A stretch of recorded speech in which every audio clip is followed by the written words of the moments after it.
California now leads the nation in the number of coronavirus cases, and the epicenter is Los Angeles County. Congressmember Karen Bass represents many parts of LA, and she's also the chair of the Congressional Black Caucus, and she joins us now from Washington. Good morning to you. Thank you for your time this morning. Good morning. Thank you for having me on. Let's get right to it. Yeah, we learned that California's confirmed coronavirus cases have now surpassed New York for the most in the nation. What do you think is behind this surge? You know, and that's the sad thing about it. I mean, just like you reported, California was one of the first states to be very aggressive. You really can't walk anywhere in Los Angeles in any kind of public building and not see everyone with their face covered. So I think it's just an example as to how challenging this virus is. And I believe the analysis so far is saying that in some places we opened up soon. And as you know, we've really not exactly known how to do this. And so what I do feel very positive about, though, is that the leadership on every level, the governor, the counties, the cities, well, there are a few exceptions, are really responding aggressively. I do county south of Los Angeles, Orange County, where they are promoting everyone go back to school without social distancing and without masks. So our state needs to be unified and needs to listen to the leadership in the state. Los Angeles Mayor Eric Garcetti, he's warned that the city is close to returning to some type of stay-at-home order. Do you think that'll happen? What do you think that would look like? Would residents be on board with that? Well, one thing is that I know if the science shows it's needed, the mayor will have us close down again. I know that. I know that he will be driven by science. I think that it will be very stressful for everyone, but I do think that people will cooperate. We're not going to have the challenges like you do in other cities where you have a difference between the mayor and, say, people on the city council, where you have conflicting viewpoints and where it's driven by politics. I do not believe it will be driven by politics. I believe it will be driven by science, and it'll be challenging and difficult for everyone. Let's pivot here just for a moment. I want to make sure we get this in. We just lost a civil rights icon, Congressman John Lewis. He passed away. You spoke about how the best way to honor his legacy, in your opinion, is to enact the Voting Rights Act, which the House passed in December. What can you tell us about that, and what do you think John Lewis would say about it? Well, absolutely. And let me take a moment to acknowledge C.T. Vivian, because we really lost two major civil rights leaders in one day. And of course, with Mr. Lewis, I had the honor of serving with him for 10 years.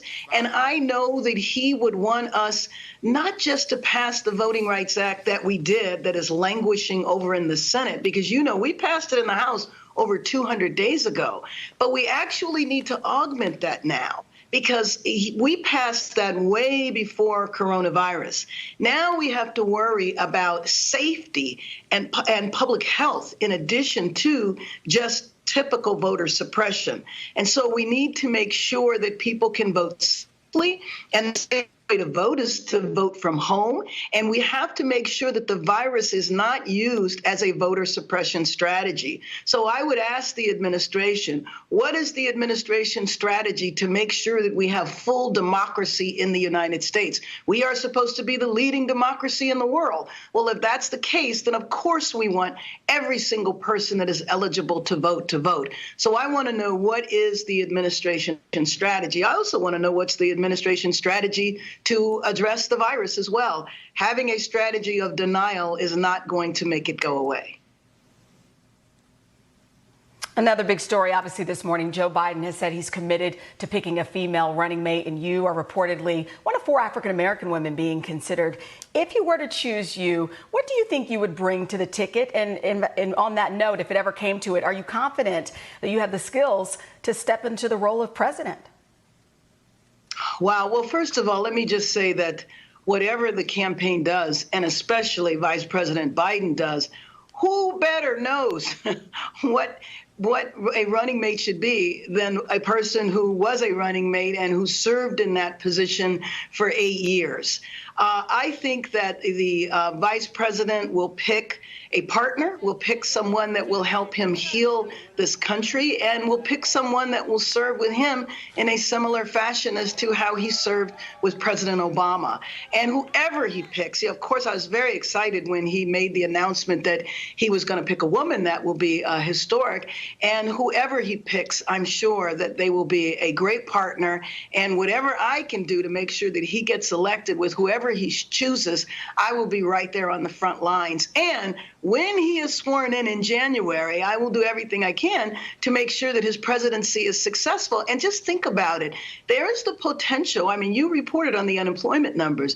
There is the potential that our economy doesn't get better and, in fact, gets worse. I would hate to think that he would enter his presidency when we're on the verge or in the middle of a depression.